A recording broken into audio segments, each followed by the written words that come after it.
to Liverpool Lime Street is delayed by approximately 56 minutes.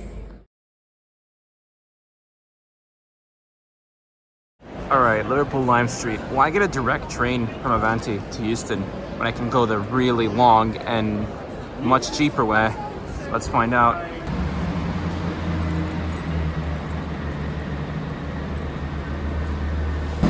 So after quite an eventful weekend in the Northwest, where I pretty much speed ran doing as many things as I could in Liverpool and Manchester, I am now going to say goodbye.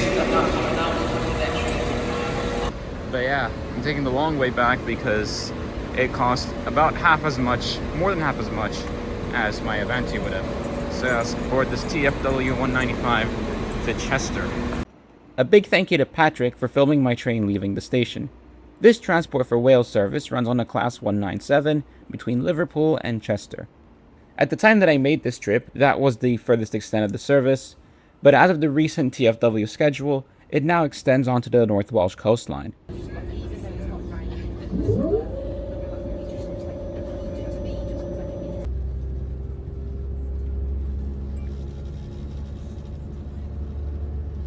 This service is made possible by the Halton Curve, which first opened in 1873, but became dormant about 100 years later. It used to be double-tracked as well, but now there's just one, and it only became fully reactivated for passenger services in 2019. That makes this trip possible between Liverpool and Chester, and the train was quite busy, so it's definitely valuable. On our way to Chester, we passed through a place called Runcorn, which is home to what's commonly cited as the world's first bus rapid transit system. If you'd like to learn more about that system, then go check out the episode from friends of the channel, the Red Line Podcast. Okay, so here's the seats on the 195. Very basic. You do have power. Very average padding. Big tray table with 2 cup holders. That is new.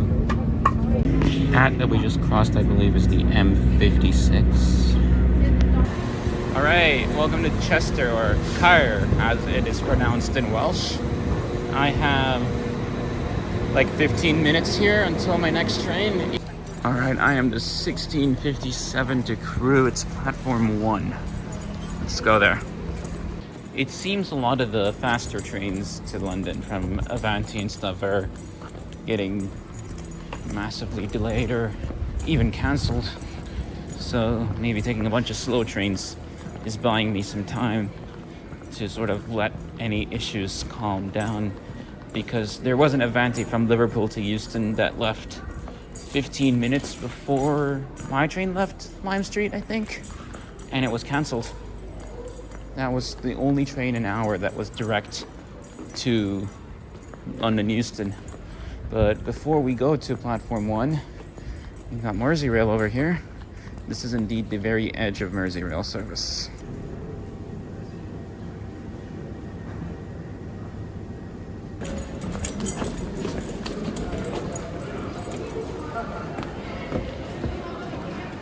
London, 179 miles. If only I wasn't going there the really slow way. Because I am an absolute nerd. Oh, is that the train that we're getting? I see something coming. No, it's coming onto this platform. What is it though? I would like to know, because I like trains. You might have gathered. I do like trains.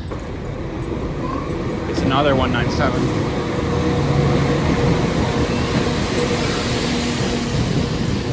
That is what we're getting. It is yet another 197. I don't mind getting on that train again. So this is going to be a non-stop shuttle from Chester to Crewe. It's only 2 cars long. It's pretty crowded. Just noticed something. The table has a little piece that slides out all the way. Not entirely sure what that's useful for, but maybe you have a big laptop or something.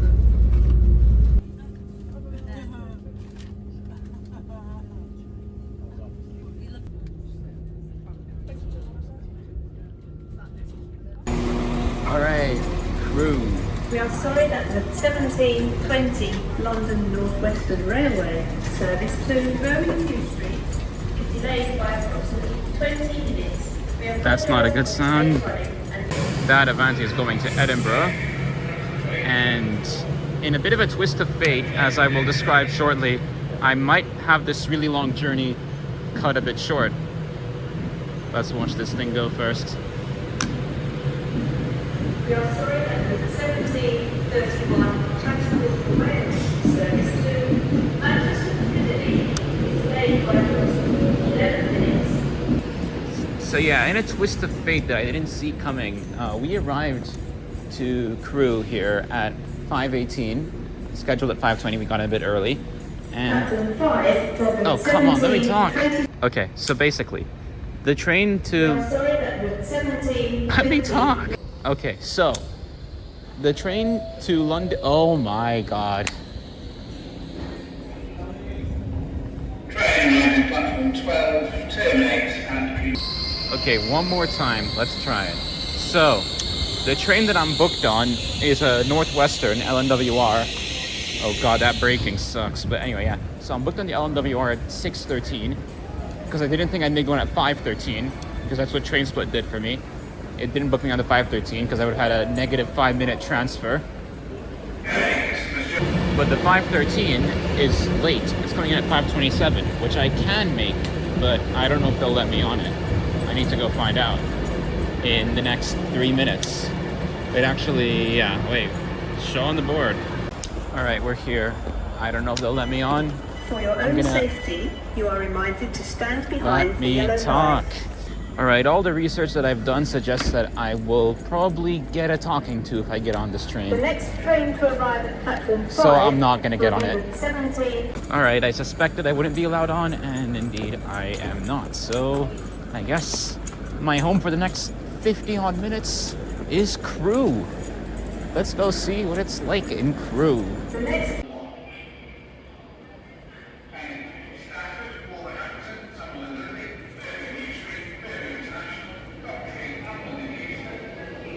I don't think a Just Go holiday beats a Jet 2 holiday. I could not tell you anything about Crewe. I do not know if this is considered a town or city. Like, I have literally never heard much about this place. But there is one thing I know about this place, and I'm gonna go see if I have time to find it. If I have any watchers from Crewe, then I am very sorry that this is the only thing I associate your town with. Crewe, Alexandra. Who is Alexandra? But perhaps more importantly, how is Alexandra? Yep, that's it. Back to the station. Okay, here are some fun facts about Crewe that I found with just 1 minute of reading this Wikipedia page. The urban population of Crewe in the latest census was 55,000. Crewe used to be the home of Rolls-Royce. Crewe is known for its railway yard. Crewe was mentioned in a poem that Matilda read in Roald Dahl's famous book. Crewe is also home to some massive delays right now. That is a very fun fact. I'd love to go check that out, but I'm not taking any chances. That is a Welsh flag. Traveling with these, I don't really like the language of these children.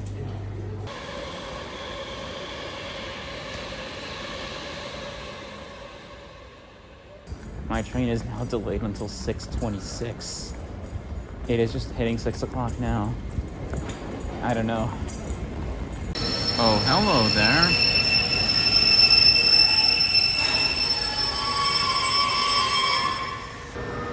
Yeah, mine's now 17 minutes late.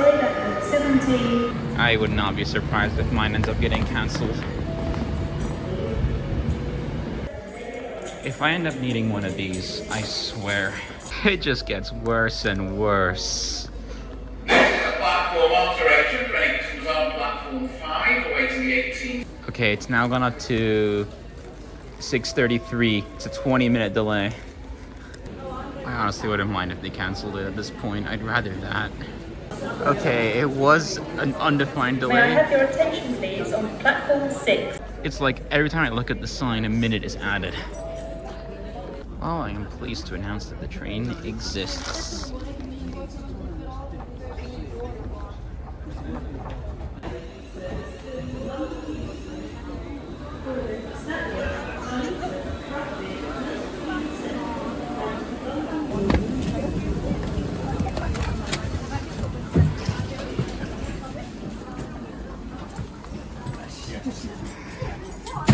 Okay.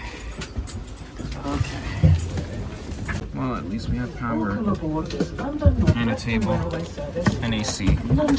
This final leg of the trip is the longest on a London North Western Railway Class 350. At this point, I was incredibly exhausted and fell asleep, finding myself waking up in one of the worst places possible to wake up, Milton Keynes. These trains, as you would expect, are generally cheaper to book than an Avanti West Coast service that's faster and in usually nicer trains. But I probably wouldn't do it again if it would mean waiting for 50 minutes at Crewe. The West Coast Main Line seems to have meltdowns like this very regularly, and it does make taking these slower services quite frustrating, even though the value proposition is clearly there. If you're comfortable making 2 changes, that is. In fact, this service was so delayed that quite a few stops were actually removed from its itinerary, and replacement buses had to be used to get people to those smaller stops. Fortunately for me, the train did go all the way to London Euston, and I just couldn't wait to finally leave it.